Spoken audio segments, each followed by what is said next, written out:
gran giorno si avvicina. Oggi, domenica 22 aprile, mancano 6 giorni alla prima gara.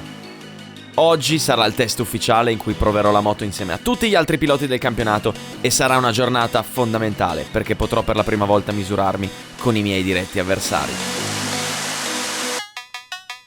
Ok, sono già sudato perché sono arrivato un po' in ritardo, quindi mi sono vestito e sono entrato subito a fare il primo turno. Come vedete oggi abbiamo le carene ufficiali. Mancano ancora gli adesivi degli sponsor, però sono quelle da gara. Questa sarà la colorazione che userò.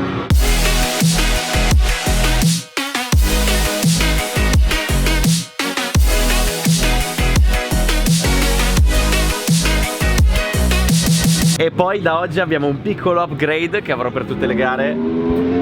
Ta-da! SC ci ha fatto uno scarico che è una bomba. Voi non avete capito il sound che fa.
Devi essere sulla moto attivo quando serve, passivo quando serve.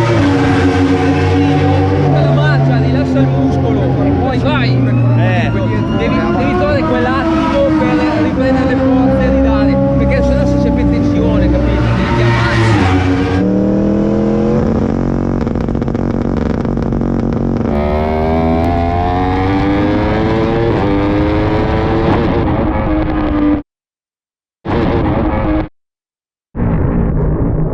Io voglio solo farvi notare che la velocità a cui la moto ha sbacchettato era 208 km/h. E ha sbacchettato perché non sono ancora capace di guidare sta cacchio di moto. Quindi ogni volta che accelero sono tutto rigido perché mi violenta sta moto, mi violenta. E quindi essendo rigido non me ne accorgo, involontariamente tiro i semimanubri e questi iniziano a... Ecco, e benché sia ancora rigido, una cosa che per fortuna mi sono accorto di avere è sangue freddo. Tante volte ho sentito dire che quando la moto sbacchetta succede che il disco all'interno delle pinze fa questo lavoro, quindi allarga le pastiglie. Quindi succede che quando vai a frenare ti trovi completamente senza freni. Quindi quando la moto ti dà una sbacchettata violenta devi pompare un po' di volte la leva del freno per riavvicinare le pinze al disco. Essendomi ricordato che mi avevano detto questa cosa, non appena è finito di sbacchettare io sono andato con le dita a cercare il freno per rimettere in sede le pastiglie. Quindi anche per chi va in strada, per chiunque, memorizzate questa cosa: se la moto vi dà una sbacchettata violenta è possibile che appena freniate la moto non freni. In tal caso non fatevi prendere dal panico, semplicemente pinzate un po' di volte finché non ricomincia a frenare.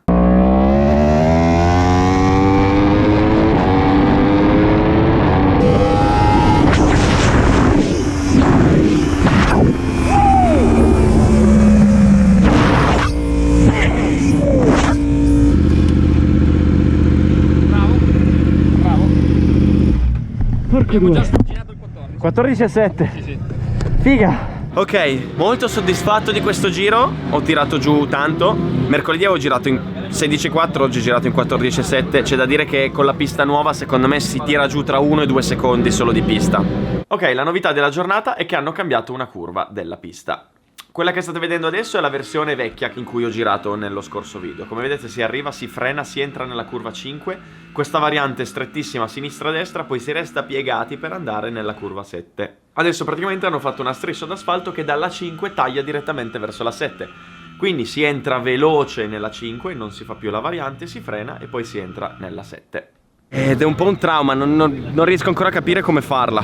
Non capisco se bisogna frenare prima, poi mollare il freno e poi frenare di nuovo dopo, o se si debba entrare parzializzati e frenare dopo, o se si debba invece entrare a cannone e poi frenare dopo il cordolo. Adesso vado a chiedere un po' a quelli forti come la fanno. Mamma mia, qua c'è il campione di 2 anni fa. Ciao Albe!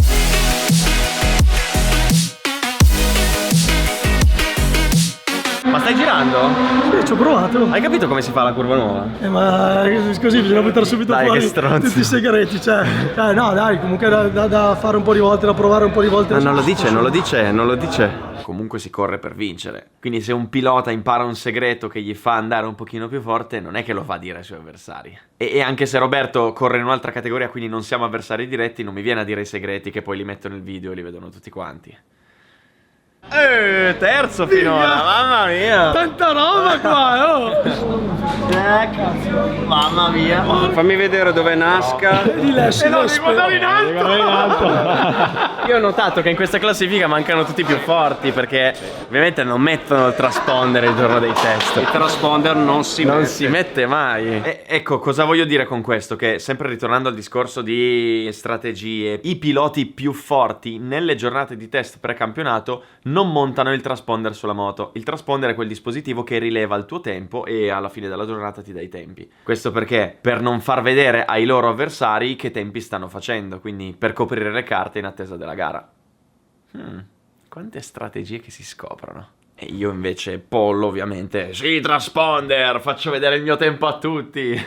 Infatti dicevo, minchia, sono terzo, più veloce di tutti. Poi guarda, ma Bocelli dov'è? Prato dov'è? Non c'è Carinelli dentro. Dov'è Carinelli? Dov'è Carinelli? Complimenti Albert, io ti faccio veramente i complimenti perché sei un grande. Alle macchine, alle moto, hai girato veramente, sei un grande. Grazie. Stai girando veramente forte, ti faccio i miei complimenti. Ecco, questa è stata davvero una cosa bellissima, perché io con tutti questi piloti ho un rapporto speciale. Sono 4 anni ormai che commento le loro gare, che vivo con loro insieme nel paddock, e questo è il primo anno che corro, e il fatto che mi facciano tutti questi complimenti mi ha fatto un piacere immenso. Vuol dire che così come c'è affetto da parte mia nei loro confronti, c'è anche affetto da parte loro, quindi grazie. Non so se dorme. Quest'uomo qua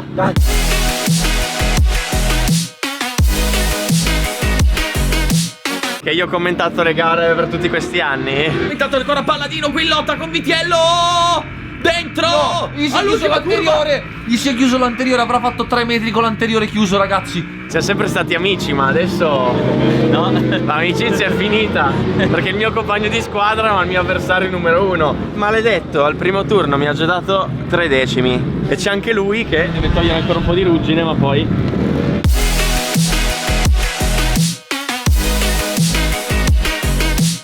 Ok, per questo turno abbiamo messo su gomma nuova, perché quella di prima iniziava un po' a pattinare, aveva su 40-50 giri quasi. E cosa cambierà adesso a livello di guida? Sicuramente la moto percepirai subito un aumento di grip, che però non sempre immediatamente corrisponde a una diminuzione del tempo sul giro, perché la moto con più grip comunque diventa un pelo più dura da far voltare, il tempo scenderà sicuramente e tu ti stancherai sicuramente di più. Molto bene, grazie.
13,8. Cosa dice il team manager?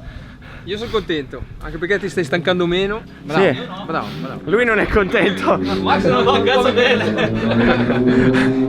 Mi allarga un po' in uscita rispetto a prima.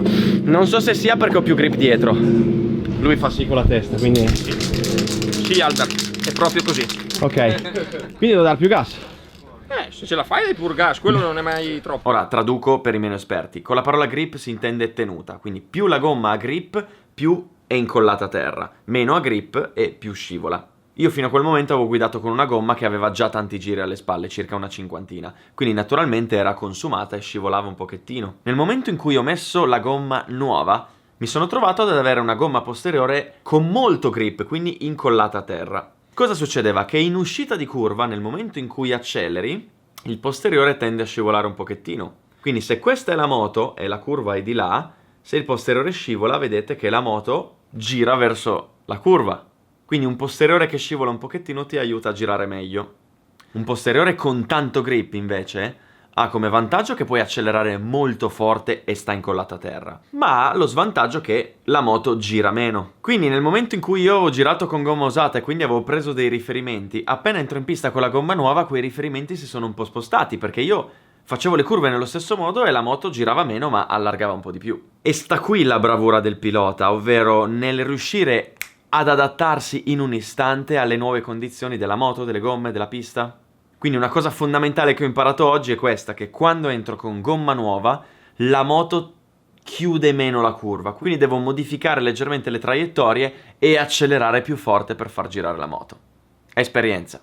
Ok, adesso si rientra e si fa una simulazione di gara, quindi si cerca di fare 8 giri di fila senza mollare, anche per vedere il fisico come tiene.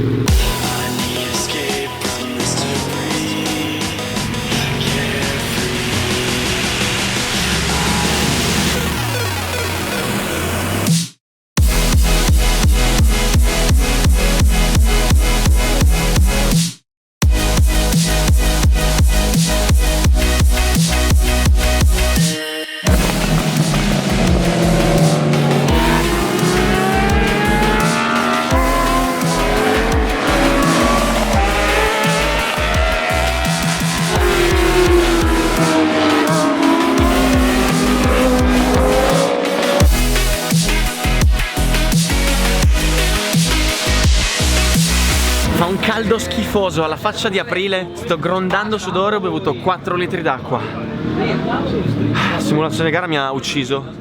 C'era un traffico della Madonna poi. Allora è tutto il giorno che do brutte notizie al mio compagno di squadra. Adesso ti do veramente una notizia buona.